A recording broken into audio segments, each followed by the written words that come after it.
final de cuentas lo que busca la nueva escuela mexicana es que el docente, y siempre ha sido así, que el docente sea quien garantice muchas cosas.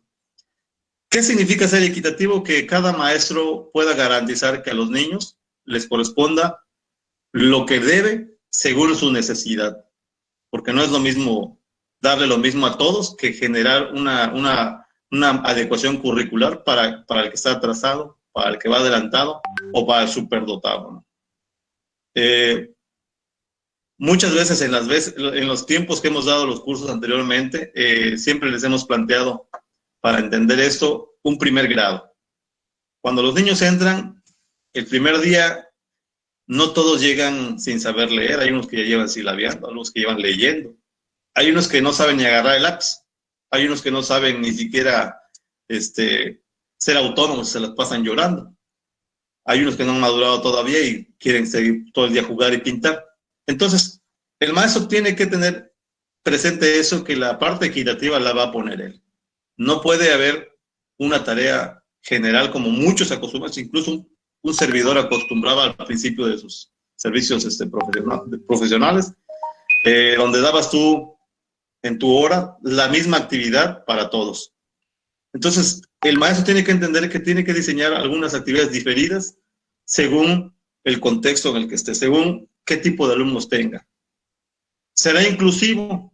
Pues aquí, a raíz de la escuela o la educación especial, se empieza a manejar la inclusividad, pero eso viene desde antes. O sea, eso, siempre han existido niños que requieren que sean incluidos o inclusivos en la parte del actuar docente, ¿no? Entonces, repito, ¿será de excelencia ahí? ¿A quién le corresponde todos esos tres incisos? Pues netamente al docente. No hay quien cargue esa culpa, por así decir, que se diseña en el derecho, que se pone en la reforma. Quien la va a realizar es el maestro. El maestro, en su forma de diseñar su clase, va a ver si hace la reflexión posterior, el análisis, sabrá si su clase o su metodología o su estrategia fue equitativo para sus alumnos, incluyó a los que estaban excluidos, y si es de excelencia o solamente se pasó y se cumplió con el tiempo. En el artículo 31, aunque se dice que son responsables de que sus hijas y sus hijos o pupilos menores de 18 acudan a las escuelas, aquí ya se le da una carga que a veces nos decían que ¿quién obliga al padre de familia? O sea, nosotros nos obligan, más que obligar, es nuestra responsabilidad cumplir con lo que decía el artículo 3, pero ¿quién obliga a cumplir a los niños, no? Pues en el artículo 31 se tiene la parte responsable al padre de familia, pero pues no siempre se da. Repetimos, si a veces ni nosotros los maestros tenemos cierta responsabilidad y estamos percibiendo un salario, imagínense un padre de familia que pues ni siquiera a veces fue a la escuela o no terminó ni siquiera la educación primaria o la básica, y pues ¿qué le espera? Lo primero que dicen, no, yo no me he muerto de hambre y mis hijos tampoco se van a morir de hambre. Entonces son muy pocos los que, a pesar de no haber terminado o tener una educación ya que les haya permitido ver otras cuestiones sobre el futuro, lo hacen. Entonces, pero también aquí habría que ver quién los va a obligar, ¿sí? Porque la ley está, solo ser responsable de que, o sea, el padre de familia o tutor tiene la responsabilidad de ver que su hijo vaya. Y en el caso de los que no lo hacen, bueno, ¿quién obliga a ese padre de familia? Hay un poder, recuerden que hay poderes, por el poder judicial, que tendría que aplicar esta parte. Pero, bueno, los que estamos en servicio sabemos que cuando veamos los protocolos también, los protocolos de actuación, también es un poco complicado, porque ¿quién se encarga de ir y decir al padre de familia, sabes qué, no estás viendo por tus hijos, y la ley, el artículo 31 lo estás incumpliendo, ¿sí? Entonces, al final volvemos a caer que le toca al docente. En el 73, que tiene que ver con nosotros, de establecer el sistema para la carrera de las maestras y los maestros, apenas en este ciclo, después de 2 años, se viene aterrizando y sale la promoción horizontal. La promoción vertical pues ya existía desde antes de este gobierno, pero la promoción horizontal apenas, después de 2 años del sexenio, de iniciado el sexenio, se viene a aterrizar, que es el primer año donde vamos a participar. De eso se trata prácticamente, o sea, en esos 3 artículos está fundamentado el marco que antecede a la nueva escuela mexicana. ¿Qué es la nueva escuela mexicana? Dice, un pueblo carente de educación desconoce sus derechos y no puede defenderlos. Por ello, ha de adquirir capacidades que permitan el desarrollo personal y colectivo a fin de llevar una vida digna. Constituye el objetivo supremo de nuestra orden constitucional, en el que la educación de 0 a 23 años es un derecho garantizado por el Estado. Y nos habla de condiciones necesarias como son la asequibilidad, la accesibilidad, la aceptabilidad y la adaptabilidad de los servicios educativos. En el momento que estuvimos en la reforma, a algunos no les ha gustado o no les gustaba que yo dijera lo siguiente. Cuando nos fuimos al plantón y al paro, defendíamos nuestros derechos, ¿sí? Y nos molestaba que las demandas o con los amparos y todo lo que se tenía que hacer nos remitiera a la Suprema Corte de Justicia a que el derecho del niño o de la niñez estaba por encima del trabajador, del derecho del trabajador. Ya después de cierto tiempo de haber participado y y seguimos en esta parte como estamos al frente del sindicato, frente a ustedes, pero sí tenemos algo claro, el por qué es importante, por qué es primordial el derecho a la educación. Porque nosotros nos podemos defender, conocemos nuestros derechos, conocemos nuestras responsabilidades y obligaciones y podemos hacer acto o actuar conforme a derecho y defendernos, pero un niño no. Un niño que se le priva de la educación, lo dejamos totalmente sin armas para que se pueda defender. Por eso por eso en la ley se maneja como que primero está el derecho a la educación de un menor antes que el derecho del trabajador. Entonces, muy pocos habrá que lo podamos entender, o ojalá muchos lo entendamos esto. Creo que en la medida que vayamos tomando esto como punto de partida, vamos a tratar de garantizar en las aulas ese derecho. Porque no se trata de que perdemos o le negamos el derecho a los niños, no solamente cuando no se da clases, se le niega el derecho a los niños todos los días. Todos los días por el maestro que es un agente reproductor del sistema. O sea, cuando el maestro no está haciendo su trabajo como debe, le está negando un derecho a la educación del alumno porque no está de acuerdo a lo que pide la Constitución. O sea, no le está brindando una educación equitativa, una educación inclusiva, una educación de excelencia. En ese momento, aunque esté el maestro presente en el aula, aunque estén todos los maestros en su escuela, se le está negando el derecho a la educación. Cuando el maestro se toma su tiempo para platicar, para dialogar, ojalá, o sea, cuando lo hace en el tono de vamos a platicar entre compañeros, como si fuera un consejo técnico en donde debatimos y compartimos estrategias y dudas para ver cómo solucionar o cómo ayudar a un alumno, ahí consideramos que no se está perdiendo el derecho, no se está perdiendo el tiempo. Pero cuando lo hacemos con otro tema que no tiene que ver con nuestro proceso educativo, estamos impartiendo, pues ahí se pierde el derecho. Se le viola el derecho al niño sin necesidad de que se suspenda clases. O sea, cuando entendamos esto, les digo, vamos a darnos cuenta que a veces estamos en el accionar docente, pero estamos violando el derecho a la educación. Cuando yo les pongo una actividad que no tiene un camino hacia la reflexión, cuando no representa un reto para el alumno, le estoy privando de su derecho a la educación de calidad. ¿Ah? Entonces, estamos, pero no estamos, ¿vale?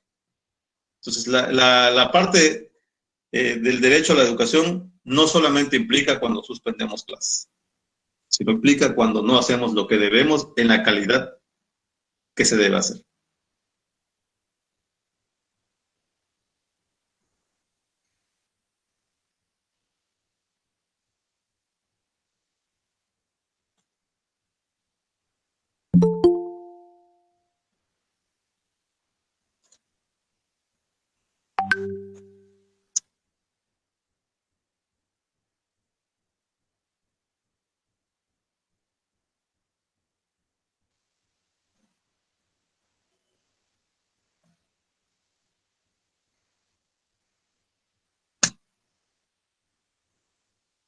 Perdón, me salió del...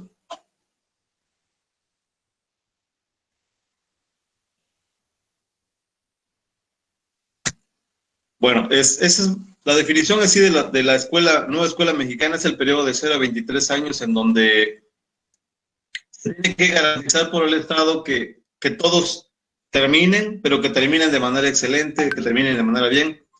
E incluye no solamente a los alumnos, incluye a los alumnos, incluye a los maestros, incluye incluso a los padres de familia o a la comunidad. Y tiene que haber un proceso de atención en todos los grados, en todos los niveles, en todas las etapas, para que pueda darse el aprendizaje por siempre, ¿no? O sea, aprender a aprender. Para que se pueda dar la nueva escuela mexicana se requieren 8 principios fundamentales. El fomento de la identidad en México o México, fomentando el amor a la patria, el aprecio por su cultura, el conocimiento de su historia, el compromiso con los valores plasmados en su constitución política. La cultura puede considerarse actualmente como el conjunto de los rasgos distintivos espirituales, materiales, intelectuales y afectivos que caracterizan a una sociedad o un grupo social. Eso, repito, no, para los que han estudiado, no tiene nada de diferente. A lo mejor cambia el orden, a lo mejor cambia en dónde lo están poniendo, pero sigue siendo el fomento de la identidad mexicana parte de lo que ya veíamos en los antiguos proyectos educativos. La responsabilidad ciudadana implica la aceptación de derechos y deberes personales y comunes. Bajo esta idea, las y los estudiantes formados en la nueva escuela mexicana respetan los valores cívicos esenciales de nuestro tiempo, la honestidad, el respeto, la justicia, la solidaridad. Al final de cuentas, todo esto busca que el nuevo alumno de la escuela mexicana pueda tener todo esto. Sí, mirarnos como cuando dicen que en Japón, que en China tienen valores en donde nadie agarra lo que no le corresponde, no mienten y todo, ¿no? Entonces eso se busca aquí en el país. Obviamente, lo que les decía al principio, hay 3 poderes. Desgraciadamente en México hay una desigualdad totalmente terrible y pues, ¿cómo le puedes decir a una persona que no robe o que no haga aquello? O sea, te voy a poner un ejemplo, aunque no debiera, ¿no? Un ejemplo que está en el boga ahorita en el proceso electoral. Cada partido contrata y busca sus representantes de casilla, pero si se toman la molestia ustedes de investigar o saben más o menos por amigos o compañeros o familiares, hagan un sondeo y van a ver cuánto está pagando para ser representante de Castilla cada partido y van a ver la diferencia abismal. Entonces, por ejemplo, a veces se le dice a los compañeros, vamos, porque el representante de Castilla debe garantizar que el proceso de votación se dé con honestidad, se dé con respeto, que sea justo, que no haya madruguete, ni robos, ni nada, no. Pero vaya, si algunos se dejan de llevar por el dinero porque realmente les hace falta, no se les puede decir que no lo hagan, porque pues, repetimos, el contexto cultural de México es totalmente variado. No solamente cultura, sino porque tiene que ver con la parte económica. Entonces, creo que uno de los puntos que ha estado atacando nuestro presidente es la corrupción. Y pues esperemos que al paso del tiempo esa nueva escuela mexicana se pueda concretar y no vaya a haber otro cambio de gobierno y venga como cada año, como cada sexenio cambian de modelo y cambian los planes y no se concreta. No ha salido ninguna generación hasta estos momentos de la nueva escuela mexicana, estamos empezando en 2 años. Esperemos que a unos años antes de que se cambie el rumbo político o educativo, las políticas educativas, veamos los resultados. Independientemente de eso, muchas cosas que están en la nueva escuela mexicana, ustedes lo están haciendo, se les ha dado, me acuerdo cuando daban los temas de las dimensiones, que prácticamente es volver a estudiar la normal, ¿no? Todo eso que estamos haciendo es volver a estudiar la normal, recordar todo por lo que somos maestros. La honestidad es el comportamiento fundamental para el cumplimiento de la responsabilidad social que permite que la sociedad se desarrolle con base en la confianza y en el sustento de la verdad de todas las acciones para permitir una sana relación entre los ciudadanos. A veces, pues, ¿quién no ha tenido algunas diferencias con otros, no? Hay un libro que me gusta leer, que me ha gustado leer, que dice la psicología de la mentira. ¿Cuántos de nosotros somos totalmente honestos como maestros? ¿Cuántos de nosotros en nuestras casas somos totalmente honestos? Entonces, mientras nosotros no aterricemos esto, porque nosotros no fuimos producto de la nueva escuela mexicana, pero en el pretexto, mientras nosotros no seamos el ejemplo, no tratemos de pugnar por esto, pues va a pasar muchas cosas, mucho tiempo para que podamos lograr lo que la nueva escuela mexicana quiere. Les decía, en el caso del libro La psicología de la mentira, les decía que nos dejaba claro que todos mentimos. Y a veces mentimos ya de manera inconsciente, ¿no? Por ejemplo, cuando vamos y les decimos, buenos días, que te vaya bien, ¿cómo estás? No sé. Hay quienes lo hacen de manera ya cotidiana, de manera, pues ya realmente lo hacen como si fuera un comodín, no porque realmente le estén deseando un bien a la persona, ¿no? Sino que ya es una acción premeditada o habitual que no es honesta, ¿sí? Sino pues, hacemos una mentira que ni nosotros nos damos cuenta. Bueno, la participación en la transformación de la sociedad. En la nueva escuela mexicana, la superación de uno mismo es la base de la transformación de la sociedad. Aquí, mientras uno no cambie, no vamos a cambiar. O sea, no podemos cambiar a nadie si no cambiamos nosotros mismos. Tenemos que cambiar nosotros. Tenemos que cambiar y de ahí motivar a alguien que cambie. ¿Cómo podemos cambiar a nuestros alumnos si nosotros no cambiamos? Creemos como la parte de la lectura, cómo decirle al niño que lea si nosotros nunca nos ve leer. ¿Sí? Leemos porque nos obligamos, por ejemplo, ahorita estamos leyendo o vamos a leer porque nos urge esto para poder prepararnos, pero no leemos por un hábito, no leemos por el gusto, por el placer. Muy pocas personas leen. Y habría que ver cuántos libros se lee al año, cuando menos el maestro. Entonces, pues ahí está la parte que les decía, ¿no? Primero tenemos que transformarnos nosotros para poder transformar el resto. Queremos de manera normal, la mayoría quiere que todos cambien y después cambiamos nosotros. O sea, primero cambian ustedes, después yo cambio. Hasta cuando vas a decir, no, primero dilo tú y después yo lo hago. O primero participa tú y después yo participo. Primero brinca tú y después brinco yo. Entonces, esa es la parte que tenemos que ir cambiando.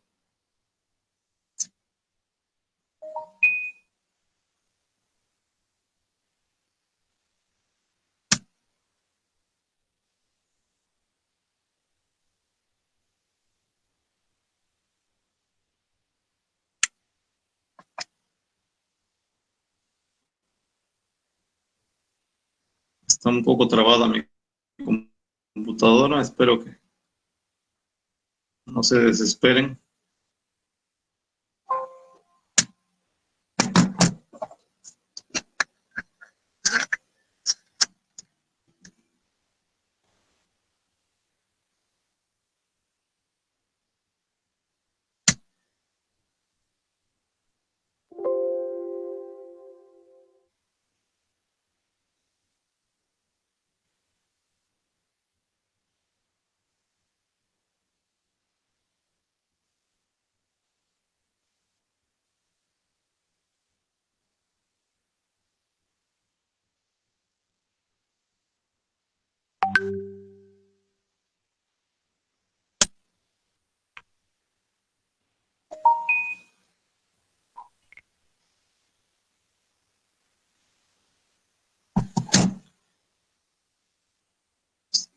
Les pedimos tiempo. Yo creo que mi computadora se bloqueó.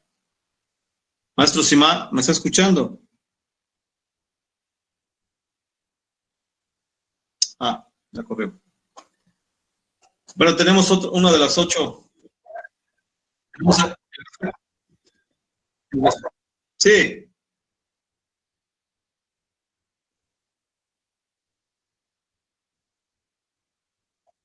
Bueno, tenemos el respeto de la dignidad humana. Aquí se mencionan algunos documentos que tenemos que, no se ponen aquí porque pues sería mucho tiempo de ir revisándolo, ¿no? Tenemos lo que es los Objetivos de Desarrollo Sostenible y lo que son la ONU, la UNESCO. Todos esos documentos sí les pedimos que los descarguen y los lean, en especial los que menciona aquí, para que no les vaya a venir en el examen y desconozcan el tema, ¿no? Aquí, nada más quiero retomar lo que dice acá. La educación por su carácter de derecho es un instrumento poderoso que permite a los niños, niñas, adolescentes y jóvenes que se encuentran marginados social y económicamente. Voy a tocar una comparación. Voy a tener dos alumnos. Voy a poner a Juan y a Pablo. Juan y Pablo vienen de contextos totalmente diferentes. Voy a poner a Juan, que venga de una familia funcional, o sea, que tiene papá, mamá, a lo mejor los dos trabajan, y Pablo no tiene más que un papá o una mamá.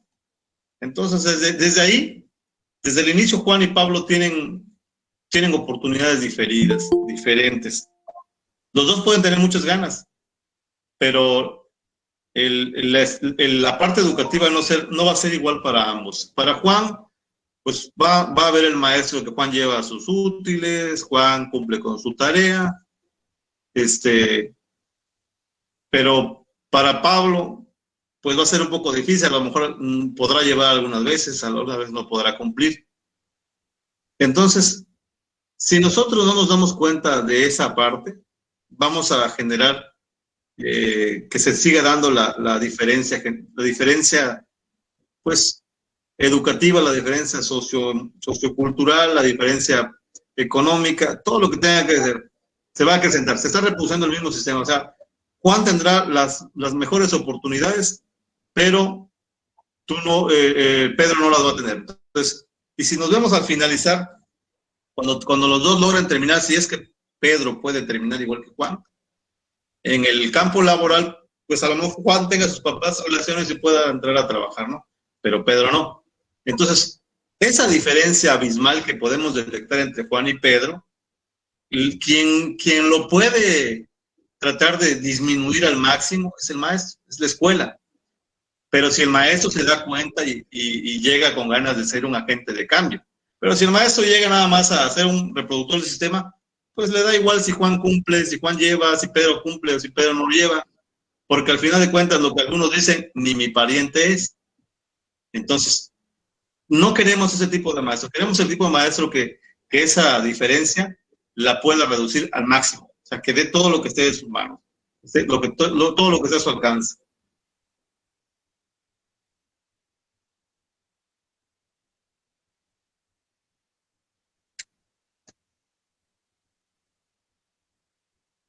Promoción de la interculturalidad. Pues la nueva escuela fomenta la comprensión y el aprecio por la diversidad cultural y lingüística, así como el diálogo y el intercambio intercultural sobre una base de equidad y respeto mutuo. Ahí nos habla de que no se aborde la interculturalidad como una parte de un programa bilingüe. O sea, si estamos hablando de un pueblo o de una escuela donde está en la parte maya, pues, ¿qué es lo que pedía normalmente el legislador en la ley? Pedían que se les dé en su mismo lenguaje o que vaya, que es los famosos maestros bilingües, que vayan y que les den en su lenguaje para que aprendan. Eso es lo que se manejaba, ¿no? Pero no se le da en el sentido de que tenemos que entender que ellos tienen su derecho. Y si lo vemos desde el punto de vista jurídico, incluso cuando van a una demanda, cuando se va un juicio, tiene que haber un traductor que esté totalmente certificado. Y si no lo hace, si no existe ese traductor, pues el juicio no es tan sano, no es tan acorde a lo que debiera. ¿Por qué? Porque la persona que tiene un lenguaje que no entiende cuando se está dando el juicio, pues está totalmente fuera de igualdad con el otro que está actuando en el juicio también, pero sí conoce todos. Entonces, si ustedes nada más van desde ese punto, hay muchas cosas que se requieren aterrizar en nuestro país, pero poco a poco tiene que irse dando. Y entonces, aquí en la escuela se entiende también eso. O sea, no solamente se trata de que nos enseñen o que nos den una clase de lengua para que se puedan meter. No, se trata de que respetemos todo, que entendamos que todas las poblaciones tienen sus puntos de vista totalmente válidos como los tenemos nosotros. Y tienen sus enfoques y sus concepciones de la misma manera que nosotros tenemos, o diferentes, pero las tenemos que respetar. No decir lo que antes se manejaba como que todo sea uniforme, ¿no? Que tenemos que todos hablen español o que todos hablen una segunda lengua. O sea, ¿por qué tenemos que ajustarnos todos a la medida de todos? Si cada quien puede ser como es, al final de cuentas, la variedad nos hace únicos, nos hace bonitos. O sea, todo es como querer que la naturaleza esté totalmente igualita en todos los sentidos. Entonces, ¿cuándo vamos a apreciar lo que es un bosque, lo que es una selva, lo que es un desierto? ¿Cuándo lo vamos a apreciar? Tenemos que entender que así como hay muchos contextos en la parte ambiental, también hay en la parte cultural. Entonces, tiene que ver con la promoción de la cultura de la paz, que tenemos que estar transitando en ese diálogo y en ese convivir, pero con un diálogo constructivo, que sea solidario, que entendamos y que esas diferencias no sean totalmente diferentes, sino que nos permitan llegar a acuerdos. Que el alumno de la nueva escuela mexicana no llegue a la parte violenta, sino que aprenda a resolver todos los conflictos y diferencias, ¿no? Pero pues, ¿qué les puedo decir? Aquellos que ya estamos en servicio, ustedes saben que hasta en las mismas escuelas hay diferencias entre los propios maestros. Entonces, ¿cómo le podemos decir al alumno que no se pelee, que no genere violencia, si entre nosotros mismos tenemos grupitos, ¿no? El grupito del director, el grupito de los de aquí, los de allá. O sea, tenemos que ir cambiando muchas cosas si queremos ser un maestro que sea agente de cambio. Si no, repito, caemos en la parte de un reproductor del sistema. La nueva escuela mexicana reconoce y revalora la diversidad cultural del país y del mundo, así como las lenguas originales, y fortalece el ejercicio de los derechos culturales de todos los individuos y los pueblos. Promueve el respeto y la valoración de la diversidad cultural de México y el mundo. Además, colabora con el cumplimiento de los compromisos internacionales adquiridos por el país. Todo ello en el marco del respeto a la independencia y a la autodeterminación de los pueblos.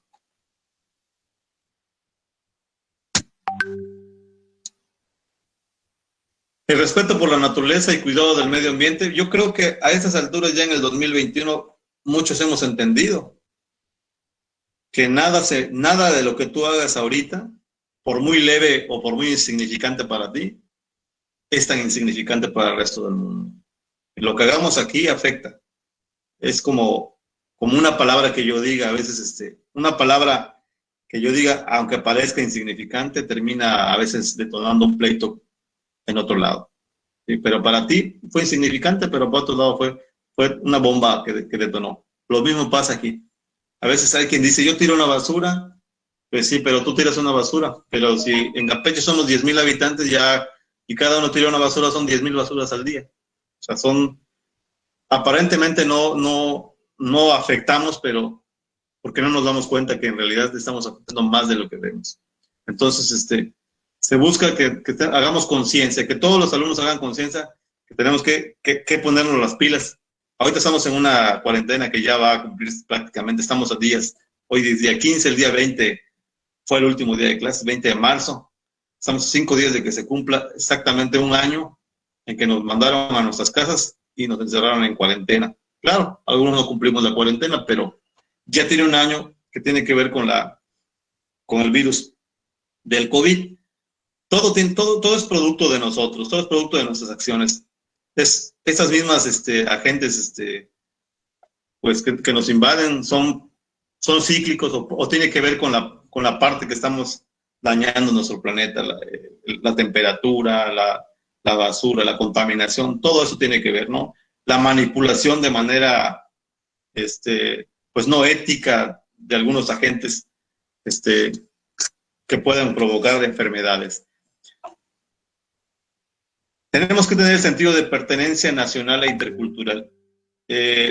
Más que nada, en estos momentos, en esta etapa de la cuarentena, ya aprendimos que lo que ocurra, por ejemplo, ¿dónde ocurrió esto? En un país lejano. ¿Cuánto tiempo tardó en llegar?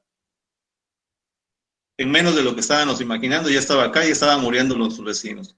Yo me acuerdo cuando empezó la cuarentena, decía, no, pues es que está lejos. Y no lo creemos, es invento. cuando empezaron a morir vecinos, amigos, conocidos, entonces nos empezó a caer el 20. ¿Sí? Entonces todos tenemos un sentido de pertenencia, no solamente a la familia, no solamente a nuestro barrio, no solamente a nuestro estado, a nuestro municipio, debemos tener un sentido de pertenencia mundial, ¿sí? Que todo lo que hagamos de una u otra manera va a afectar. Entonces, la nueva escuela mexicana incorpora desde la educación inicial el cuidado y amor por nosotros mismos, por las demás personas y por los demás seres vivos, que tiene que ver con las plantas, los animales, ¿no? Para que todos seamos conscientes que cada aspecto y manifestación de la vida se encuentra interconectado. Y empezamos desde primero de primaria, en el caso de básica, de primaria, cuando cuidamos nuestro cuerpo, ¿no? Algunos que hablan de temas pues religiosos y metafísicos y todo lo que ustedes imaginan, hablan del cuidado de nuestro cuerpo como un templo. O sea, si tú no puedes cuidar tu cuerpo, si no tienes amor por tu cuerpo, ¿cómo puedes tener amor por otra persona? Si tú te puedes dañar y puedes aguantar el daño a tu cuerpo, pues, ¿cómo puedes imaginarte que esa persona pueda cuidar a otra persona si ni ella misma se cuida? Entonces, todo eso tiene que ver desde la educación inicial y que todo eso dure a lo largo de la vida.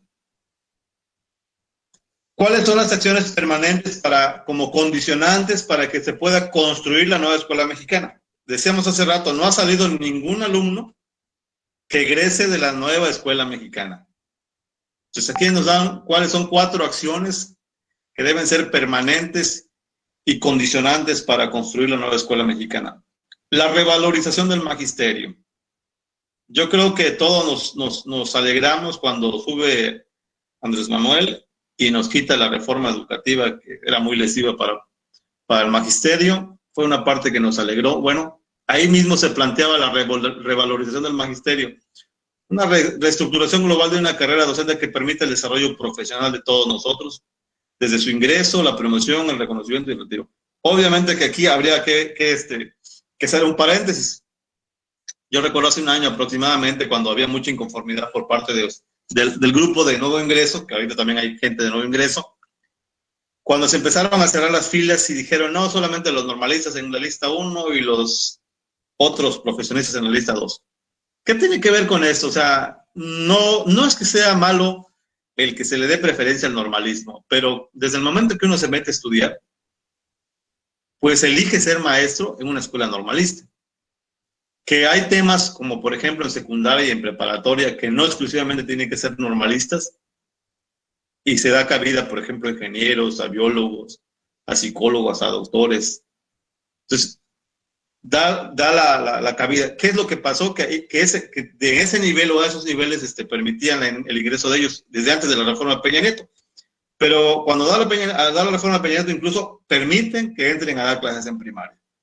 Entonces, en primaria realmente no se trata de dominar tanto o de tener un perfil tan alto de preparación, porque implica más la parte pedagógica, la parte didáctica, la parte psicológica del alumno, ¿no? Por el nivel, que ya en el nivel superior o en el nivel medio superior es menos preponderante la parte psicológica y pedagógica, porque el alumno ya está formado. En la parte de la educación básica sí, porque hay mucho que se tiene que formar todavía en la mente del alumno. Entonces, todos nos vimos pues agradecidos cuando nos hablaba ya de que van a revalorar el magisterio. Pues esto era totalmente opuesto a lo que se hizo en el periodo de Peña Nieto con la película del panzazo y todo lo demás, ¿no? Creemos que se perdió mucho valor del maestro, pero no solamente en el periodo de Peña Nieto, eso ya se venía perdiendo, y se venía perdiendo porque nosotros lo hemos permitido, porque nosotros hemos abaratado nuestra función docente. Les vuelvo a repetir, o se es un agente de cambio o se es un reproductor del sistema. El maestro reproductor del sistema termina dando o haciendo actividades que el padre de familia, cuando llega a su casa y ve los cuadernos, dice que cualquiera puede ser maestro. Ese maestro está abaratando nuestro trabajo. Pero si viera un cuaderno en donde el maestro está haciendo una actividad bien planeada, con un enfoque claro, con un objetivo también tangible de acuerdo al propósito o los aprendizajes esperados, va a decir el padre de familia, no, pues este no es cualquier actividad. Pero si vemos en un cuaderno sumas, restas, copias, obras, multiplicaciones, cuestionarios, entonces el maestro está abaratando su labor docente. Entonces, quien realmente permitió que el magisterio o la función docente se vaya abaratando y se vaya haciendo como muy pequeña, fuimos nosotros mismos los maestros. Afortunadamente viene el periodo seccional de Andrés Manuel y buscan fortalecer el magisterio, ¿sí? Y aquí lo tenemos, estamos tratando de fortalecerlo. Pero esto, créanme, que no se va a dar en el papel, se tiene que dar en la acción. Todos estos cursos que nosotros damos, créanme que tenemos claro algo. Queremos que el magisterio del CITEM sea el mejor. Son las 6. Queremos que el magisterio del CITEM sea el profesional. Ya es un profesionista, pero que sea el profesional, porque vive de esto. Voy a ir a dar todo lo que yo pueda, y eso que no estoy hablando del extra, todo lo que yo pueda, porque me están pagando. En esta pandemia decíamos a los maestros que están a mi cargo, el alumno puede tener la opción de decir, y el padre de familia puede tener la opción de decir si lo quiero tomar o no lo quiero tomar, si quiero hacerlo o no, si quiero cumplir o no, pero el magisterio no lo puede hacer, porque el magisterio está recibiendo un pago. Entonces no se trata de que si quieras, sino que es tu responsabilidad. Y trato de evitar la palabra obligación, porque a veces es un poco fuerte, y muchos lo ven mal. Es responsabilidad. Y normalmente en la práctica educativa que tenemos como supervisores, nos topamos con que el maestro se queja del supervisor y se queja del director cuando le pide que haga su trabajo. Se queja porque lo regañaron o le llamaron la atención cuando el director le está diciendo que entregue su planeación, cuando el director les dice que tiene que tener al día las actividades, que tiene que cumplir con tal cosa. O sea, de eso se queja. Se queja de algo que es su responsabilidad.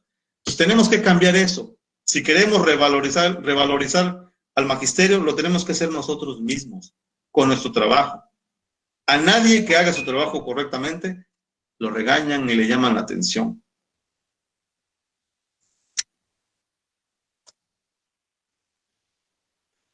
La infraestructura.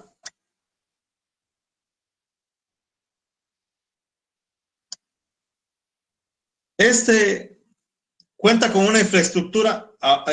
Vamos a tener en cuenta que la nueva escuela mexicana está en construcción. En la nueva escuela mexicana, idealmente, cada escuela contará con la infraestructura adecuada para promover el aprendizaje. Las instalaciones estarán abiertas durante 7 días en horario ampliado, con acceso a los actores escolares, a todos. Cuenta con las condiciones y servicios básicos. Tiene de todo, mobiliario, laboratorios, bibliotecas. O sea, estamos hablando de una escuela modelo. Sabemos en estos momentos, y todos los que están en servicio, conocemos a nuestras escuelas. No se va a ver en un lapso de un año, ¿sí? Incluso cuando hablan la famosa, digamos, el consenso de si vamos a regresar o no vamos a regresar a clases, siempre hemos dicho, bueno, pues que se garantice la infraestructura. El propio presidente ha dicho que se va a dotar de recursos a través de las escuelas nuestras. Y parece que se les olvida que no todas las escuelas del Estado tienen el programa de las escuelas nuestras. Aún a pesar de ello, esperemos que con esta nueva escuela mexicana se le dote como debe ser a cada escuela lo que le corresponde. Y no estemos esperanzados a que el director haga su gestión, el supervisor o los maestros o los padres de familia apoyen con sus cuotas, porque realmente eso es lo que pasa, ¿no? Creemos que en este nuevo esquema de la nueva escuela mexicana se cumpla esto, que la infraestructura sea totalmente adecuada. No es posible ya que tengamos a los alumnos en las escuelas, en algunas incluso con GIS, y en las que están mejor con pizarrón, y en una que otra en todo el estado, estábamos hablando de que tienen pizarrones interactivos. O sea, ya en esos tiempos ya no puede haber eso. Si queremos dar una educación de calidad, de excelencia, tenemos que tener infraestructura adecuada para ello. De eso trata la condición 2, que se tiene que hacer de manera permanente para que cuando termine, cuando menos este sexenio, tengamos ya parte de la base de la nueva escuela mexicana. En la gobernanza, pues aquí, desde que empezó el presidente en el gobierno, pues ya ha generado que la escuela, con la escuela nuestra, los padres participen, que sean los que tomen decisiones, que ya no sea el INIFEC, que ya no sea el director el que vaya a decir qué se va a hacer en su escuela, sino que sea la propia sociedad quien en comité, obviamente también está el director, está un maestro, puedan decidir qué se va a hacer con el recurso que llega, ¿no? Y que todo el aparato administrativo se ponga al servicio de la escuela. Bueno, esa es en la parte de la gobernanza. Los objetivos de aprendizaje, estrategias didácticas y revisión de contenidos. Aquí cada nivel educativo se tendrá que definir las formas en las que se adaptarán los elementos sustantivos del artículo 3. En cuanto a contenidos, pedagogía, estrategias didácticas y adecuadas a las características del grupo de edad que le corresponde. Con base en los principios, fines y criterios definidos, cada nivel y tipo educativo en el trayecto de los educandos de 0 a los 23 años definirán los propósitos de la educación de acuerdo con la condición de madurez y capacidad.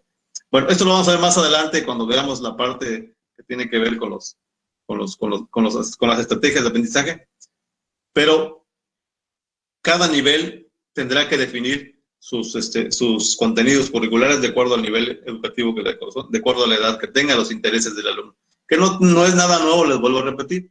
Esperemos que los que sean responsables de definir todos estos en los libros y en los planes y programas puedan considerar que la escuela nos está quedando de ver. O sea, nuestras escuelas, nuestro sistema educativo está quedando totalmente desfasado. Hay cosas que el ciudadano está aprendiendo fuera de la escuela y son muy pocas las cosas que aprende en la escuela y le están sirviendo en estos momentos al ciudadano. Ejemplo, ¿cuántos usamos una tarjeta de crédito? Y muchos, si no es que todos lo aprendimos fuera de la escuela. ¿Cuántas cosas aprendemos fuera de la escuela cuando deberíamos estar teniendo mucho más de la escuela? Y eso, como maestro, pues me da igual, no me doy cuenta. Yo voy y enseño lo que me dicen. Lo primero que es, yo no diseñé los planes, lo diseñó la Secretaría. Pero les voy a decir una vez más lo que hemos manifestado siempre. En un salón, en un aula, no da clases el presidente, no da clases el secretario de Educación, no da clases el legislador, no da clases el director, ni da clases el supervisor. Da clases un docente que tiene un plan y programas y que debe revisarlo y adecuarlo. El plan es flexible. Nadie tiene una camarita, o son muy pocos los que tengan una cámara en donde les están vigilando qué dicen, qué hacen, cómo lo hacen. Entonces, depende de tener la iniciativa, depende de querer ser un agente de cambio, depende de dar un poco más allá de lo que me dice el libro. O sea, repito, el objetivo no es terminar el libro, no es terminar el programa. El objetivo, maestros, es desarrollar la mente del alumno hacia el futuro o hacia el contexto presente que estamos viviendo. Educarlo en valores, educarlo en conocimientos, instruirlo para el mundo que les va a tocar vivir, porque el mundo que nosotros en el que vivimos y nosotros crecimos ya no existe, ¿sí? Entonces, ese es el nuevo agente de cambio que queremos, que el maestro entienda que está preparando al futuro ciudadano. ¿Cómo lo queremos? Pues va a depender de lo que estemos haciendo. Orientaciones pedagógicas de la nueva escuela mexicana. En la fase inicial tiene orientaciones generales que van a potenciar la reflexión, diseño y puesta en práctica de acciones en 2 niveles, la gestión escolar y la práctica educativa en el día a día. ¿Sí? La gestión escolar participativa y democrática, pues ahí tiene que ver con todos, incluyendo el maestro, el director, el docente, los padres de familia, todos. Siempre hemos puesto, por ejemplo, que el docente, por ejemplo, dice, es que es responsabilidad del director. Y les voy a poner un ejemplo, vamos a poner. Cuando hace falta un ventilador, cuando hace falta un clima en esta parte de nuestro estado que es totalmente caluroso, ¿qué es lo que dice el docente? Pues que lo gestione el director, es su obligación, es su responsabilidad, para eso es el director. Nos olvidamos que también nosotros tenemos contacto con los padres de familia. Nos olvidamos que nosotros pasamos 4 o 5 horas en ese salón sufriendo también con el calor. Entonces, son muy pocos los maestros que se dedican a gestionar con los padres de familia cómo vamos a contribuir a que mejore la condición de esa aula y no esperar a que el director no lo haga. ¿Por qué? Porque eso tiene que ver con la gestión escolar de todos nosotros, ¿sí? La escuela y su gestión es un campo de relación y disputa de diversos intereses. También lo tenemos que tener en cuenta. En la escuela, en el contexto escolar, contribuye la parte política, partidista, la parte sindical, la parte económica, se pelean los que van a ir a vender, quién no quiere vender, o sea, todo quiere hacer su negocio en la escuela. Entonces, todo eso tenemos que ver con la parte de la gestión. ¿Qué se requiere? El trabajo colaborativo.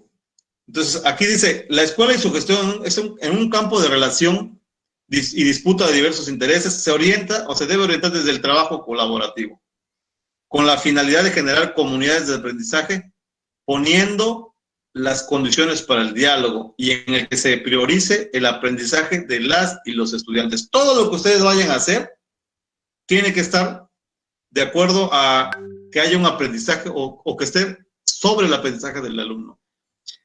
Hablábamos antes que se garantice el derecho también del alumno. Cuando hagan algo, tiene que ver, si lo hicieron para garantizar el derecho del alumno, la integridad del alumno, pues es muy difícil que reciban alguna sanción, porque están haciéndolo con un interés hacia el alumno en cuanto a su aprendizaje y en cuanto a su derecho de garantizar su bienestar.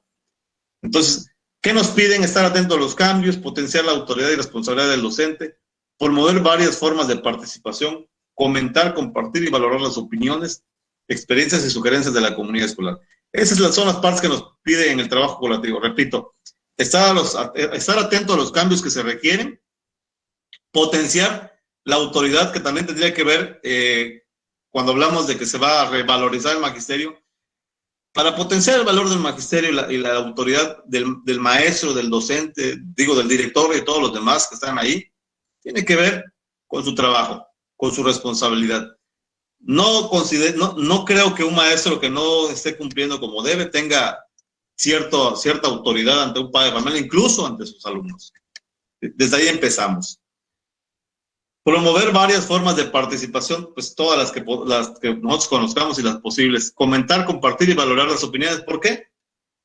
Porque a veces creemos que lo sabemos todo y desgraciadamente no es así. Creemos que lo estamos haciendo bien, pero no es así. Muchas veces criticamos y vemos cosas malas en otros, pero no vemos, como dicen, vemos la pajilla en el ojo ajeno, pero no vemos la viga que tenemos ensartada en el nuestro. Entonces, hay que aprender a escuchar, aprender antes de debatir, a escuchar. Normalmente cuando estamos platicando en el diálogo, escuchamos y ya estamos pensando en qué contestarle al que está hablando, ¿sí? O sea, tratamos de tener un diálogo en donde quiero imponer mi punto de vista. O sea, no escucho para que yo pueda percibir si algo estoy haciendo de manera incorrecta, algo tengo que remediar, corregir, ¿sí? O sea, normalmente estamos escuchando y ya estamos preparando el argumento para debatir, cuando a veces ni siquiera debería haber un debate. La práctica educativa en el día a día. Pues aquí tenemos que garantizar el derecho de las niñas, niños y adolescentes y jóvenes a la educación.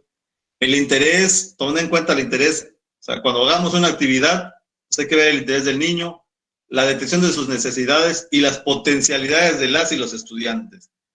Niñas, niños y adolescentes y jóvenes son considerados en igualdad de capacidades y disposiciones para aprender. Repito, tendría que ver con el diseño curricular y la adecuación curricular que haga cada maestro de acuerdo al contexto que tenga de los alumnos, a sus intereses, sus estilos de aprendizaje. Atención a la diversidad cultural, lingüística, de género, de aprendizaje y de grupos sociales. Lo que les decía hace ratito, entre Pedro y Juan, o sea, vienen de una familia totalmente diferente, con posibilidades. Una tiene más probabilidades y más apoyo que otra, pero pues a veces se nos olvida, y más en este momento de la pandemia. Todavía escuchamos maestros que dicen que hay alumnos que no cumplen, pero no se ponen a ver que en esa familia hay 2 alumnos y solamente hay un celular. O sea, no todos tienen un celular de los que pueden descargar imágenes, pueden grabar video, pueden, o que tienen un plan para poder de manera ilimitada estar en redes y usar datos. O sea, no todos lo tenemos. Ustedes tómense la molestia en el momento que lleguen a su comunidad. Si tienen una comunidad pequeña, visiten, dense la vuelta. Si están, por ejemplo, en la capital, solo Campeche, agarren si tienen un vehículo y dense la vuelta por las direcciones que tienen sus alumnos. Vean cómo hay lugares donde ni siquiera el cable llega. O sea, para eso les digo, hay lugares donde ni siquiera el alumno tiene tele. Entonces, no estamos, como muchos creen, que estamos en el pleno desarrollo del siglo XXI en toda la población. Hay población que está todavía en los famosos círculos, cinturones, que tiene de necesidades mucho más graves de las que nosotros nos imaginamos. Claro, en el salón, si nos toca, por ejemplo, una escuela del centro en donde vemos a los niños bien bañaditos, vestiditos y todo, pues sí, vemos que a la mayoría los van a llevar en vehículo y todo, pero la gente que está en los alrededores no son alumnos que tengan todo. Entonces tenemos que ver esos grupos sociales que se han ido acrecentando día con día por las políticas que ya sabemos. Tenemos que ver de qué manera como docentes podemos ir reduciendo eso. Lo que les decía al principio, el poder del conocimiento. Si nosotros no garantizamos como docentes que el alumno tenga ese acceso al poder del conocimiento, ¿cómo le podemos hacer que tenga la oportunidad el día de mañana? Entonces, nosotros tenemos que hacer eso. O sea, nadie más lo va a hacer. ¿Qué es lo más que puede hacer el presidente? Diseñar, dar los recursos, generar los programas que considere dentro de su pensamiento o dentro de su grupo de asesores que va a dar resultado. Pero quien lo tiene que ejecutar, quien lo tiene que hacer vivo, es el maestro. Si no, no va a poderse dar. De hecho, cualquier reforma educativa que se dé, quien la hace viva es el magisterio. La práctica educativa en el día a día. ¿Qué nos piden? Esto no es nuevo, el diagnóstico del grupo. ¿Qué logros se han obtenido en el nivel o en el grado de los alumnos que tenemos? O sea, las calificaciones que tienen de un grado hacia otro, de un nivel hacia otro. ¿Qué intereses tienen? ¿Qué cambios van a haber en ellos? Las habilidades, disposiciones, aspiraciones y capacidades que le han sido reconocidas por sus maestros, por sus padres, por sus padres. ¿Cuántas veces nos tomamos en cuenta si a este niño le están haciendo bullying o lo están criticando desde que viene desde... En el caso de primaria, porque vienen los grupitos en donde ya tienen a su inteligente y a su, digamos, atrasadito, en donde le hacen burlas y todo. Entonces, todo eso normalmente el magisterio no lo toma en cuenta. Sí hubo un periodo, y les digo que hubo un periodo en que los tomamos muy en cuenta cuando nos evaluaron en la famosa reforma de Peña Nieto, porque este diagnóstico del grupo lo teníamos que poner para hacer nuestra planeación, tenemos que hacer nuestra argumento en el momento de por qué hice esta actividad y por qué no otra, por qué voy a sacar a los alumnos al patio, ¿sí? Porque tengo un patio y lo tengo que aprovechar de antemano. O sea, si en el contexto decía que tengo un patio y yo en mi clase no lo aproveché, pues también era un punto malo. O sea, todo esto se dio en la parte de la reforma de Peña Nieto y muchos entendimos que el diagnóstico de grupo es preponderante. No podemos dar un pie en el aula si no conocemos bien cómo está. Los trabajos escolares, productos de actividades, productos escritos, fotos, las evaluaciones que tienen que ver con la valoración, si es la valoración del maestro o la valoración del alumno, ¿sí? El contexto y la composición familiar, las actividades de apoyo, las actividades extraescolares, bueno, todo lo que tiene que ver con el diagnóstico de grupo es solamente para tener un punto de partida en el momento en que yo voy a organizar mis contenidos, voy a planear y voy a dar mi clase. En cuanto a organización de los contenidos, es reflexionar de manera individual y colectiva sobre cuáles son las formas de organización pertinentes en la comunidad en la que estoy y en el grupo sobre todo que tengo. Organizar estrategias y actividades de apoyo a los padres de familia en el tratamiento de los alumnos, de los contenidos. A veces les decimos al padre de familia que nos ayude, pero no le explicamos de qué manera nos va a ayudar. ¿Sí? ¿Cuál es la ayuda que nos puede dar el padre de familia normalmente? En estos momentos con la pandemia cambiaron muchas cosas. Todos hubiéramos querido tener a los padres de familia juntos y explicarles cómo se les debe de apoyar en una actividad. Eso que no pudimos hacer en esos momentos en pandemia, esperemos que cuando regresemos de manera presencial, en las reuniones de padres de familia, le podamos dar la orientación al papá de cómo queremos que ayude al alumno.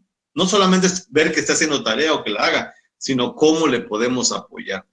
Sobre todo, por ejemplo, si tenemos grados de primeros grados de escolaridad, a quien se tiene que terapiar, por así decirlo, a quien se le tiene que explicar y que entienda bien, es al padre de familia, porque el alumno no sabe todavía. Ya cuando están grandes, pues ya trabaja uno directamente como el alumno. Pero el padre de familia tiene que mezclar, y no es que haga la tarea, porque también no vayamos a caer en el supuesto de que es responsable el padre de familia. Si les comparamos, por ejemplo, el mecánico, cuando tú le llevas tu vehículo, el mecánico se encarga de repararlo y no te dice que tú lo ayudes. O que tú le, oiga maestro, venga acá y aguánteme esta parte del motor porque la voy a reparar. No, él hace el trabajo que le corresponde como mecánico. Cuando tú eres un albañil, el albañil hace su trabajo, no te viene a decir, oiga señor, aquí póngale el hilo, apóyeme aquí con el nivel. No, entonces muchos maestros en este periodo de cuarentena confundimos esta cuestión y queremos que el padre de familia termine dando clases, y no. Tenemos que darle su asesoría al padre de familia para ver de qué manera nos puede apoyar, en qué va a consistir su apoyo para el alumno, ¿sí? Entonces, también revisar o diseñar materiales de trabajo y elegir los que juzgue pertinentes en su planeación. Selección de estrategias metodológicas, diseñar, construir y seleccionar. Aquí tenemos que dejar claro que muchos podemos centrarnos solamente en seleccionar. Hay un mundo de materiales, tanto en las redes sociales como en los libros de apoyo que ya hay editados y hechos, en donde solamente nos bastaría seleccionar. Pero también tenemos que construir o diseñar y construir actividades de acuerdo al contexto escolar que tenemos. Ya tenemos el antecedente, ya tenemos los intereses, ya tenemos todo lo que queremos y bueno, conforme a ello tenemos que hacer el diseño. Si no hay una actividad ya hecha en la que solamente nos corresponde seleccionar. Ponderar la experiencia docente y la reflexión sobre la práctica para el diseño y selección de estrategias metodológicas. Aquí volvemos a lo mismo, la reflexión sobre la práctica. Si las actividades que están hechas me permiten conseguir lo que yo pretendo, pues adelante, pero si no, hay que diseñar una nueva. Considerar estrategias sustentadas en metodologías activas y participativas que dinamicen el trabajo en el aula y que favorezcan la experimentación. Y tengan en cuenta la perspectiva socioeconómica. Pues aquí más que nada, les repito, estamos a contracorriente, estamos compitiendo y estamos quedando detrás de las redes sociales, del internet, ¿sí? De las páginas de Facebook, de las páginas de YouTube, donde el alumno aprende mucho más rápido que lo que aprende con nosotros y se vuelve mucho más interesante la forma en que aprenden ahí con la que aprenden en la escuela con nosotros. Entonces tenemos que ver de qué manera podemos ponernos al día y tratar de emparejarnos en esta carrera que vamos perdiendo. Fomentar el aprendizaje colaborativo en tanto construcción colectiva de conocimiento, reflexión, intercambio de opiniones, participación, articulación de ideas de manera oral y por escrito. Promover pausas activas, esto no es nuevo, ya tiene varios años que se viene dejando, que son los momentos para despejar la mente, ¿no? ¿Cuántos lo continúan haciendo y cuántos lo dejaron de hacer? O sea, por ejemplo, ahorita yo les puedo hablar, llevamos 1 hora 20 minutos. Les puedo asegurar que aunque la mayoría ya es profesionista, es profesional, está grande, hay muchos, si no me atrevo a decir casi la mitad, que se está durmiendo. Primero porque mi voz pues puede adormilar, se puede volver tedioso, no hay como en la parte que es física que podemos caminar y ver y hacer preguntas. No hay, solamente es de aquí para allá, de aquí para allá, de aquí para allá, y pues algunos se cansan. No todos estamos acostumbrados a estar 1, 2, 3 horas sentados. Son muy pocas las personas que lo hacen. Pues, tiene que ver con eso, ¿no? Las pautas activas son para ello, para poder despejar la mente, oxigenar la mente con ejercicios leves de movimientos. Potenciar la autonomía en el aprendizaje de las y los estudiantes. Aquí la idea, al final de cuentas, es el objetivo que al menos yo considero importante o prioritario. Ver que mi alumno sea autónomo. Si yo logro que mi alumno ya no requiera de mí más que lo mínimo, entonces he logrado conseguir el verdadero papel del docente, porque ese alumno ya no es un alumno. ¿Cuál es la diferencia entre el maestro y el alumno? Que el maestro lee y se prepara para darlo. El alumno solamente recibe y recibe. Pero cuando el alumno se da cuenta que con ir al libro donde leyó el maestro, con revisar la bibliografía, la temática ya no requiere tanto del maestro, más que para sacar las dudas. Entonces, en ese momento ya tenemos, si hemos logrado con nuestros alumnos eso, hemos cumplido con nuestra función docente. Lo mismo pasa con nuestras familias, ¿no? Cuando vemos que nuestros hijos son autónomos, estamos logrando el verdadero papel del padre de familia. Si no, estamos simulando todavía. Seleccionar materiales, recursos, tecnologías de la información y comunicación y organizar el espacio del aula. Bueno, pues todo lo que conlleva con el docente. Evaluación. Hay dos maneras. La evaluación, en tanto que proceso, pues tiene que ver con que se realiza de manera temporal. Puede ser la diagnóstica, puede ser la trimestral en estos momentos, la final. Debe ser continua para mejorar la práctica educativa. Aquí tendríamos que valorar si al que estamos evaluando es al maestro o al alumno. De manera tradicional, todos nos hemos centrado en evaluar al alumno. Cuando vemos la calificación decimos, sacó un 8. Es un 8 del alumno. Nunca nos ponemos a pensar y a reflexionar que ese 8 es del maestro, porque significa que no pudimos diseñar una estrategia que le permita sacar un 10 al alumno. O sea, no entendió finalmente todo. Y siempre se los planteo, cuando yo termino de dar un tema, les pongo una actividad, todos si entendieron deberían de sacar el 100% de los aciertos. Pero si no, significa que no se entendió. Obviamente tiene que ver con las estrategias de estudio que tenemos. Ahorita estamos hablando de maestros. Después de que yo termine de hablar, si les ponemos un ejercicio de lo que se está viendo el día de hoy, vamos a ver a cuántos se les quedó, porque tienen una buena memoria, o tienen una buena estrategia de estudio, o son muy orales. No lo sabemos, pero en el aula tenemos que entender que si la actividad no se pudo cumplir al 100%, entonces quiere decir que esa evaluación es parte del maestro, no solamente del alumno. Conecta acciones significativas que tienen lugar en las interacciones. Repetimos, aquí en el intercambio, cuando se da a dar a conocer el número como tal de la evaluación, es cuando entra en contacto la interacción de los alumnos, los estudiantes, los papás y todos los demás, el director, en el consejo técnico, vemos todo. Son acciones que deberían ser significativas. Construye saberes ligados a los rubros susceptibles de la evaluación. En los ámbitos tenemos trayectorias formativas de los estudiantes, la gestión escolar, la práctica docente y el sistema educativo, la evaluación diagnóstica. Bueno, prácticamente con eso terminamos. En la práctica docente se trata de construir información que permita fortalecer y dar nuevos sentidos a la labor profesional del maestro, desde la retroalimentación de la planeación y la vivencia cotidiana, a través de la reflexión. Esta información posibilita la organización de los planes de formación continua. Aquí lo que les decía, tenemos que ver que la evaluación tiene que ver con la evaluación de mi propia práctica docente.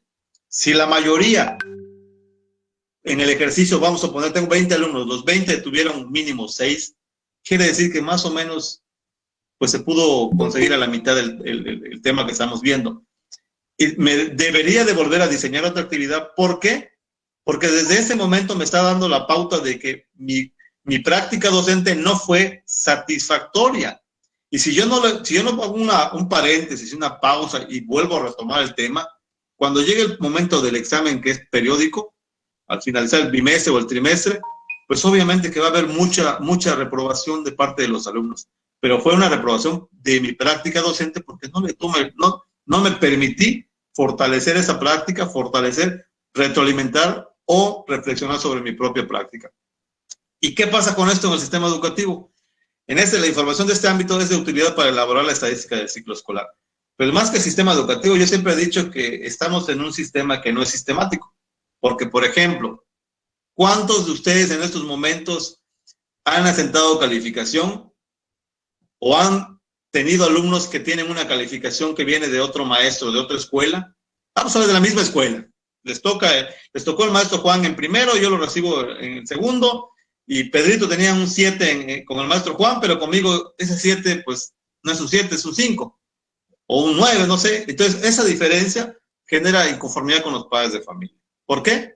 Porque ni en la misma escuela hay un tabulador o unos indicadores establecidos y claros que me permitan decir por qué ese 7 vale para un maestro y para el otro maestro también. Entonces, y más si vamos de una escuela a otra, o de una zona a otra, o de un municipio a otro municipio, la calificación sistemática que está en el propio sistema como tal es totalmente diferente. Juan tiene un 7, pero cuando llega, si viene de, por ejemplo, vamos a poner de Palizada con un 8, que llega aquí a Campeche, ese 8 se convirtió en un 7, se convirtió en un 6. Entonces, ¿qué genera también con nosotros? Que nosotros mismos nos estemos tirando a los padres de familia, decir, es que el maestro Pedro, mi hijo tenía con el maestro Pedro un 9, y ahorita con el maestro Mario tiene un 6, ¿no? Es que ese maestro no sabe, o le tiene algo contra mi hijo. Entonces, eso tiene que ver con que no somos sistemáticos ni siquiera en el sistema como tal, vaya. Pues tiene que ver con que nos sentamos como colectivo de escuela y decir, ¿saben qué, profesores? ¿Saben qué, maestro? ¿Saben qué, director? ¿Saben qué, supervisor? Aquí vamos a tabular, esos son los indicadores para poder tener la calificación final numérica y se van a considerar esto, esto y esto. Y tratemos de ser lo más uniformes posibles, porque si no, de todos modos, entre nosotros mismos nos estamos dando los dardos envenenados. Bueno, de mi parte, hasta este momento termina, es la última diapositiva. Ya les robé mucho tiempo a los demás compañeros.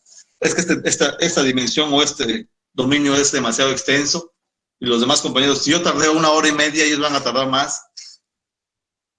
De mi parte, con esta diapositiva concluimos y les vuelvo a repetir, es mi interés y recomendación que sean maestros de cambio.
Bien, le bajé la mano porque quería comentar. El tema es muy extenso, y no se trata de pensarlo, se trata de que ustedes puedan entender y que en un momento dado puedan resolver alguna situación eh, de, en el examen, algún caso que llegaran a poner, poder resolverlo de la mejor manera, de eso se trata. Entonces, si tú tienes alguna duda, maestros, este es el momento eh, para poder externarla, para que el maestro Carlos nos ayude a resolver esas dudas.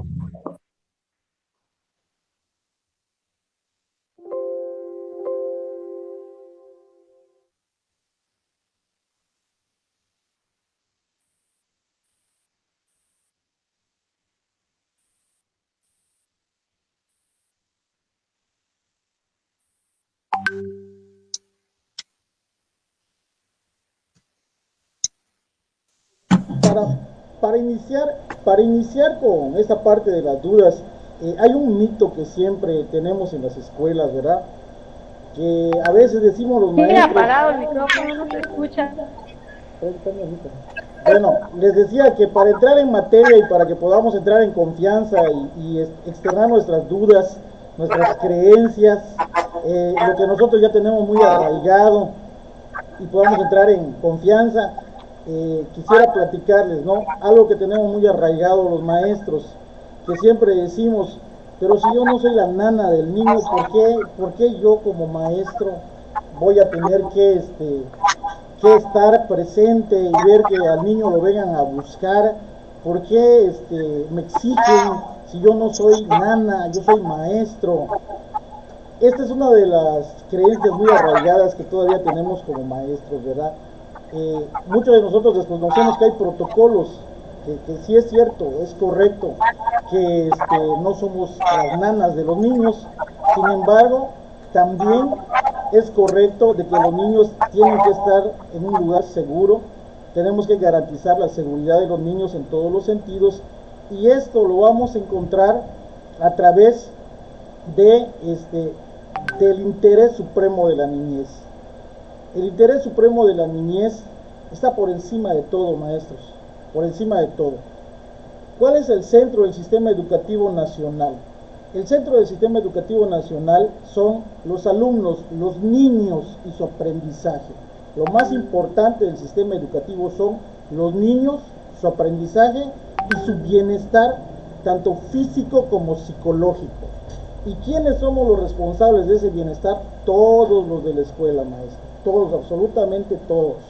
Desde el intendente, el maestro de educación física, el maestro de grupo, el director, todos somos responsables. Toda la comunidad tenemos que ver que el niño crezca en condiciones óptimas. Y por eso les comentaba que todo nuestro actuar tiene que ver pensando en el bienestar del niño, ¿verdad? Las reuniones de consejo técnico son pensando en el bienestar del niño, en el niño y en su aprendizaje. Cuando hacemos una adecuación en la escuela, siempre se tiene que pensar en los niños. Son el centro de nuestro sistema educativo. Entonces, por eso está la importancia de que nosotros garanticemos que los niños siempre estén bien. Lo primero que te tienes que preguntar como maestro, como director, como supervisor, lo que yo voy a hacer, ¿va a contribuir para que los niños estén bien? ¿Va a contribuir para que ellos estén mejor? ¿Va a contribuir para su aprendizaje? Y la recomendación es leer El interés supremo de la niñez, el derecho de los niños y las niñas, y allá voy a encontrar toda la fundamentación legal de por qué mi actuación tiene que ser encaminada al bienestar de los niños. todo lo que yo haga tiene que estar encaminado al bienestar de los niños. Y ahora la nueva escuela mexicana también nos habla de otros rasgos que debemos de tomar en cuenta, como el amor a la patria, como el sentido humanista también de la educación, ¿verdad? Entonces, maestro Carlos, no sé si alguien tiene alguna pregunta que pueda hacer al maestro Carlos, que hoy nos desarrolló el tema, para que nos ayude a resolverlo. Adelante, maestro Carlos. ¿Quién tiene alguna pregunta, alguna duda? Ya introdujimos así un poco al tema. Adelante. Bueno, pues primero que nada, yo desconozco si todos escucharon con claridad durante toda la hora y media que se estuvo platicando. No, créanme que a mí no me gusta más cuando se ha hecho de manera presencial. Me siento desconectado, sobre todo que yo veo mi pantalla de lo que estoy exponiendo, pero no les veo a ustedes, no les veo las caras. O sea, creo que tendríamos que planificar con los asesores, a lo mejor episodios de 30 minutos para que se pueda dar algunas preguntas, algunos comentarios.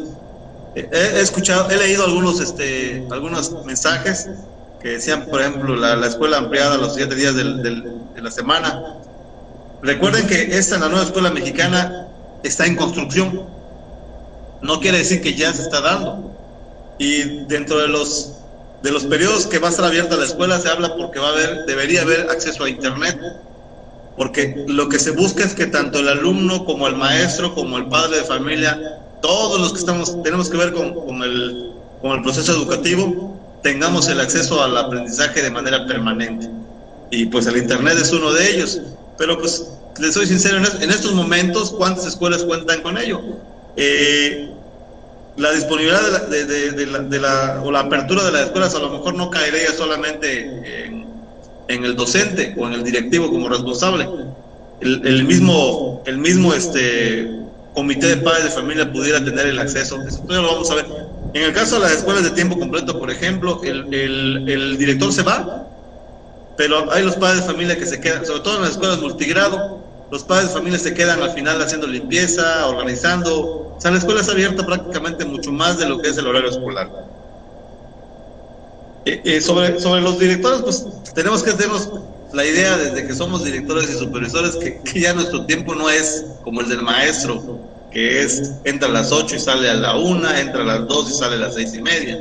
No, nosotros somos responsables de los 7 días de la semana, los 365 días del año. Aquellos maestros que están pensando en promocionar de manera vertical, déjenme decirles que lo piensen bien, porque es una responsabilidad enorme. Si hay una escuela en donde se sufre el robo, si es en domingo, si es en sábado, si es en la noche, es responsabilidad de ustedes acudir, ir a la fiscalía, hacer todo el procedimiento de demanda. O sea, nosotros los supervisores pues nos dicen que nos pagan 8 horas, pero pues trabajamos más de 8 horas.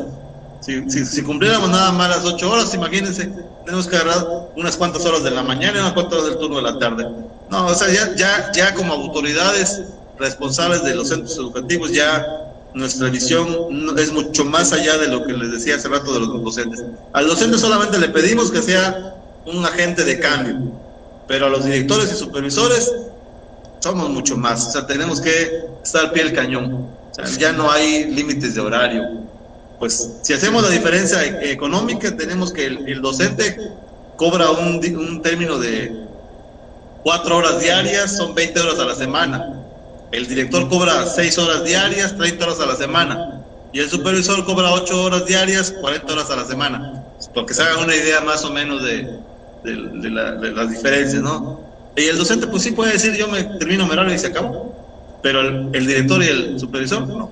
El director debe estar media hora antes de que inicien las clases y debe quitarse media hora antes o 2 horas antes después de que terminen las clases.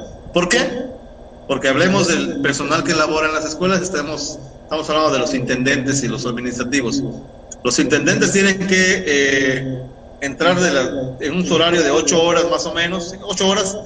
Entonces el de la mañana entra a las 6 de la mañana y sale hasta las 2 de la tarde. Y el de la tarde entra a las 12 y debería salir a las 8. Que de manera cotidiano, por costumbre, no se hace como es, porque pues los de la mañana llegan a las 6:30, 7, se retiran a la 1:30, pero no es como debiera ser, ¿sí?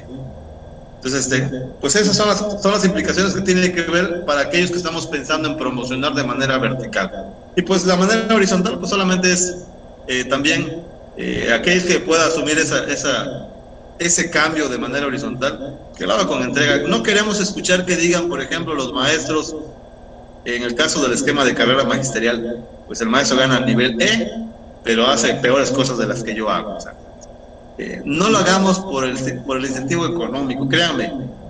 Al final de cuentas, lo que queremos es que se dé un papel docente porque queremos el cambio. No esperemos a que por el salario nos lo hagan. Si fuera por el salario, créanme que yo no supervisaría mis escuelas. Si fuera por el salario, no haría muchas cosas. Hacemos cosas por vocación, cosas porque queremos el cambio. Ya estamos cansados de que no tengamos resultados diferentes. Tenemos afortunadamente un presidente que está dando el extra. En 2 años ha hecho lo que nadie ha hecho en 70 años. Y muchos, lamentablemente, aunque lo voy a decir, a muchos de nosotros se nos olvidó en 2 años, cuando pedíamos que se nos tire la reforma educativa. Y en estos momentos no estamos contribuyendo a que a ese sistema, a esa cuarta T, se consolide. Entonces, lo mismo pasa. Muchos recibimos el salario, pero no devengamos nuestra función de acuerdo a ese salario que estamos recibiendo. O sea, muchos vamos y lo hacemos como por obligación. O sea, porque, no queda de otro, tengo que ir a trabajar, tengo que cumplir. No, tenemos que quitarnos eso. Puedo decir, vamos a quitarnos el chip. ¿Sí?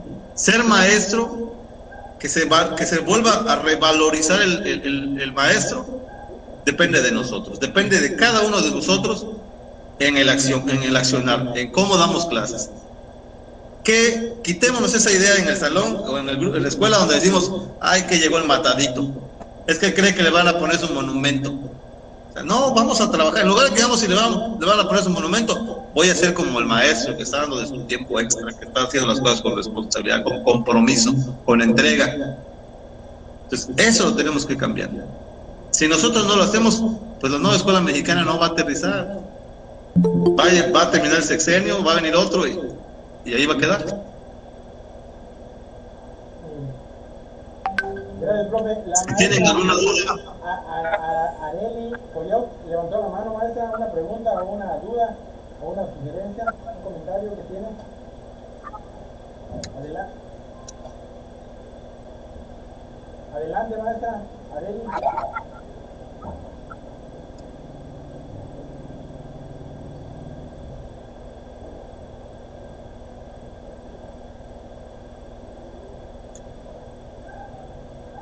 La nueva escuela mexicana, Ricardo, es de excelencia. Les hago una aclaración. Desde la reforma de Peña Nieto se hablaba de una educación de excelencia. La nueva escuela mexicana toca otra vez el tema de excelencia. Imagínense, si no hay equidad, si no se le da a cada quien lo que justamente merece y puede digerir, no existe calidad. Ahora, mucho tiempo hemos batallado con la calidad, pero ahora no nos piden calidad, nos piden excelencia. Entonces, es un término que encierra mucho más de lo que es calidad. Porque es más lo que pasa es que en una parte del artículo tercero, en una diapositiva, vi que decía de calidad y pues digo, bueno, yo ya había leído que era de excelencia, entonces tenía esa duda, solamente quería corroborar. Es excelencia. Es de excelencia. Excelente, gracias.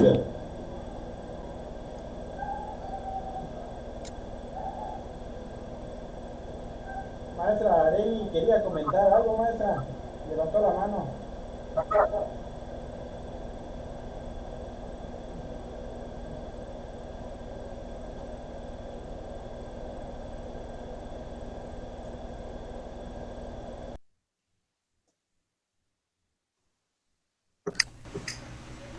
¿Alguien más que tenga algún comentario? Yo sí quiero comentar algo, si me lo permite, maestro Carlos. Vamos, Juan. De lo que decía el maestro Carlos en referencia a un párrafo del artículo tercero constitucional que corresponde al Estado la rectoría de la educación impartida por este, además obligatoria y será universal, inclusiva, pública, gratuita y laica.